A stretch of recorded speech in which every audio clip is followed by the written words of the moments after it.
All right, second question. This one goes to Mr. Hodge and Mr. Overstreet. Let's go ahead and put up the next numbers. Tennessee's rush defense is slipping of late. You see the first 4 games, Pittsburgh, Florida. Now, Florida ran all of them. But Pitt, Florida, Missouri, South Carolina, that's pretty good run defense, better than we expected this year.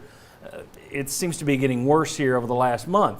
Now, a couple of reasons for that, but let me ask you if this might be part of that. I went back and take a look at this. I went back and counted up Tennessee's defensive snaps prior to yesterday's game. The fewest snaps in the SEC was Mississippi State at 525, and Georgia was right around there, like 550. That's 58.3 snaps a game.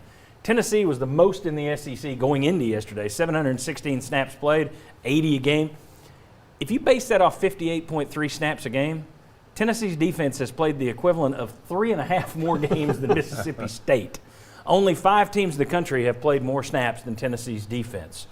My question, Will and Bob, Tennessee's run defense slipping.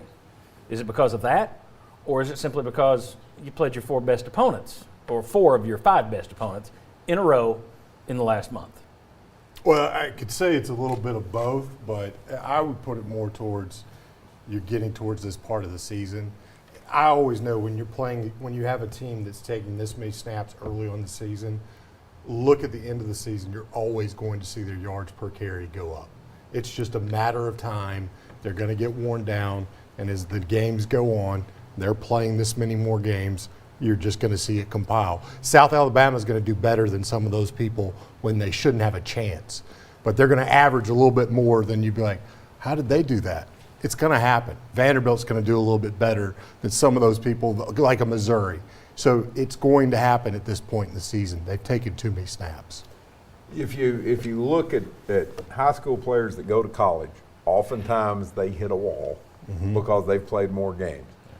College players go to the NFL, they hit a wall because they play more games. So if you've already played 3 more games From a defensive standpoint. than what everybody else has, then yeah, I think that's going to make a huge difference. To go back to the opponents, if you took out the quarterback running against some of these opponents, Tennessee, I thought until the Kentucky game, had played very well against just the straight up run. And the quarterbacks had added a lot of those yards in there. What was it? Emory Jones ran for 100 and It was way up some odd, Yeah, and everybody Corral ran for Corral ran 195. So some of that was the quarterbacks running against you. But I think just to sit there and have a team cram it down your throat, the last 2 weeks was really the first time you've seen that.